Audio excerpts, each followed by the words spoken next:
A mislim da je korona pokazala sad koliko je sustav civilne zaštite svih ovih godina bio strašno podcijenjen i da je ona stara, vi stari se sjećate one ništa nas ne smije iznenaditi, onih fora iz nekog drugog vremena, da smo se olako odrekli toga, možda iz nekakvih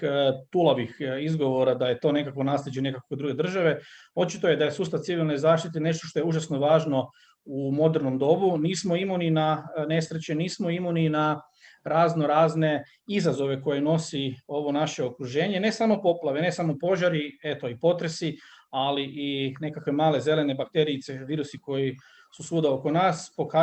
pokazuju zapravo koliko se moramo vratiti na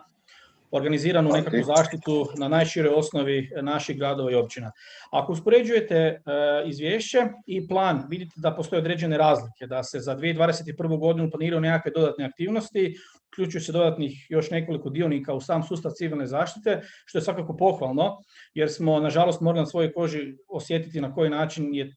što se događa kad nas priroda iznenadi, iza ugla opalite kugla, jel? Tako da u ovom slučaju apsolutno podržavam inicijativu da se neke stvari dodatno urede.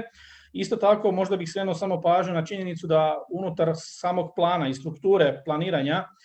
nisu možda spomenute sve moguće udruge koje bi mogle sudjelovati u tom cijelom prostoru. Nisu svakako spomenuti gradska društva Crvenog križa na lokalnoj razini, samo je županijsko spomenuto, dok primjerice analogijom tom imate sve centre za socijalnu skrb spomenute.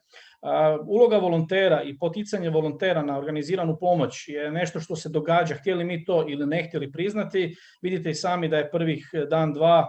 zbog volontiranja, neko će tvrditi da je nastao kaos na terenu, neko će tvrditi da je zapravo da su volonteri spasili stvari nakon potresa. Očito je menadžment volontera i organizacija sustava volontiranja građana jedna od važnih izazovnih tema na koji način to regulirati i riješiti, ali ono što bi svakako bilo dobro za iduću godinu jest da se po, sad možda je glupo reći istarski model, ali da se na bivše općine vrati ona mogućnost objedinjavanja, kako je to u Istri primjerice riješeno, lokalnih stožera civilne zaštite, ne samo da bi tako smanjili troškove, ne samo da bi povećali ozbiljnost strukture civilne zaštite, nego bi možda i povećali spremnost i fleksibilnost zapravo tog samog sustava, jer ćemo na tim našim mikrolokacijama, mikropodručjima gdje smo svi zapravo susjedi, gdje ćemo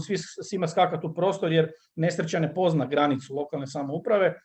nekako je možda zgodno za dići na viši nivo sam sustav civilne zaštite, ne samo kroz dokumente, kroz ove akte, kroz papire koji su prijeko potrebni kao preduvjet da se nešto konkretno napravi, a u konačnici naša uloga kao vijećnika jest da se donosi javne politike i dokumentacija koja bi bila potrebna da se regulira de facto na terenu ta nekakva pozitivna situacija oko sigurnosti građana. Tako da nekako apeliram na to da eventualno izvidimo mogućnost da se kroz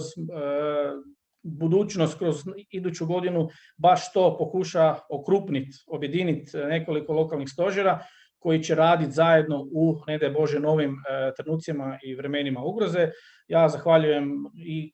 koordinaciji županijskog stožera civilne zaštite i gospodinu Jarmiću koji je bio dostupan za sve naše upite, jer znate sami da mi na lokalnom nivou smo po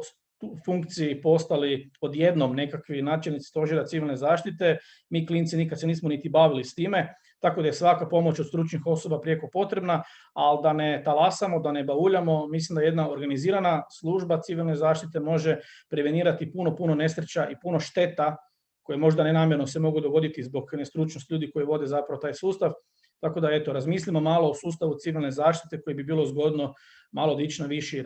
na višu razinu kako bi još povećali sigurnost naših građana. Zahvaljujem.